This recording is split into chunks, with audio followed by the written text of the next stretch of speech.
আমি ওই ঘরে রাখতেছি আমি ওই রুমে আসসালামু আলাইকুম সবাইকে। অনেকদিন পর আমার বন্ধুরা কর্মস্থল থেকে ছুটিতে বাড়ি আসছে আর আমরা ঠিক করলাম একসাথে আড্ডা দেব। তো আজকে আমরা জড়ো হয়েছি আমার এক বন্ধুর বাসায়। বন্ধুত্ব মানে আড্ডা, হাসি আর খাওয়া দাওয়া। এখানে আমাদের জন্য দারুণ নাস্তা রেডি করেছে, আরও আছে বিভিন্ন ধরনের ভর্তা। সত্যি কথা বলতে ঘরোয়া খাবার মজাই আসলেই আলাদা। এই যে আমার বন্ধু সাহেব উপকার করছে, দেখেন আমি খাই না একটু।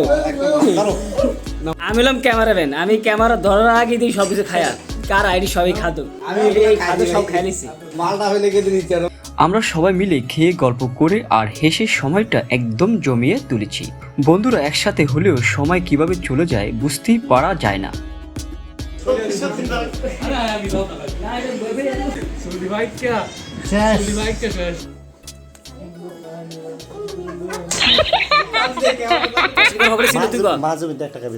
একটা খাই মাঝে মধ্যে কি মশা কাল ধরে। তো এই ছিল আজকের ছোট আড্ডার মুহূর্ত। অনেকদিন পর একসাথে কাটানো দারুণ সময়। ইনশাআল্লাহ আবারও দেখা হবে, ততদিন সবাই ভালো থাকবেন। হ্যাঁ, ভিডিওটি যদি ভালো লেগে থাকে তাহলে লাইক কমেন্ট শেয়ার করবেন আর ফলো করতে ভুলবেন না। ধন্যবাদ।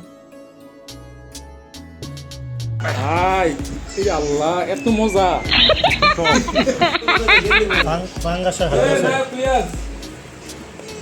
জঘন্য টপ, জঘন্য। আমি ওই ঘরে রাখতেছি আমি ওই রুমে সাবিল খুঁজ যায়, সাবিল খুঁজ যায়। না না সাবিল খুঁজ যায়, খুঁজ যায় ওই রুমে। বন্ধুরা, ভিডিওটি ভালো লাগলে ইউটিউবে সাবস্ক্রাইব করতে ভুলবেন না। ফেসবুক পেজে লাইক ফলো করে রাখুন, তাহলে নতুন ভিডিও আপলোড হলেই সবার আগে দেখতে পারবেন।